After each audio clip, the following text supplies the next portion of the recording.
Doctor. Attorney. And now, the official injury law firm partner of the Denver Broncos. Ramos Law. What makes us different makes us better. Hey there, crew. Welcome to our Monday and a little bit of a similar day to what we saw on Sunday with some really, really nice weather across the way. The only thing we're kind of watching here for the early part of the week is this system off to our south. This is the southern split from what we had last week, and it's way down there. I mean, if I was hanging out in Mexico, I wouldn't want to leave either. That's what it's doing.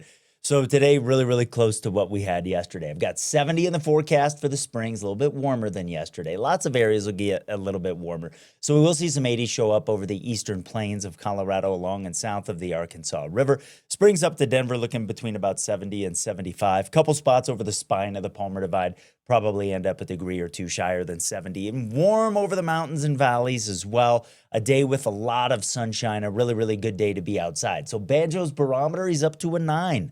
Again, why no 10? Well, fire weather concerns because the humidity is going to be low enough, breezes stiff enough out of the west here with downslope flow that we do have, kind of elevated fire weather concerns. So something to be aware of here with red flag warnings up for the pink shaded areas as we move from the late morning into the afternoon and early evening. And you see why. Humidity levels at 3 o'clock. They're running really, really low, below 15% in a lot of places. So where we get the wind up between 15, 25 miles per hour, a couple spots getting some gusts around 35 from Highway 160 to around Walsenburg and then around Canyon City. Just something to be aware of. Do your part, make sure we all stay safe. Into early tomorrow morning, the breezes pull back. We still have downslope flow on Tuesday. We're ahead of a cold front that'll come in Tuesday night. And I think this plays a role here into tomorrow afternoon.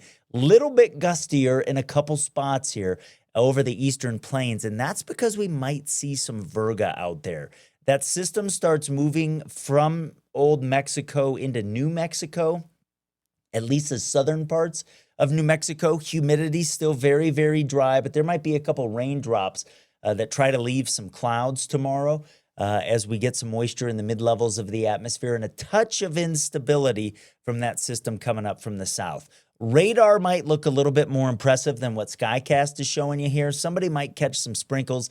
There could be a rumble of thunder in Baca County, but I'm not overly impressed with that. You see that system is still pretty dang far to the south here as we move into our Tuesday afternoon. So elevated gusts. Still some fire weather concerns. That's about it. But the passage of that system does open the door for that northern stream wave up across Montana into the Dakotas to send a cold front in here.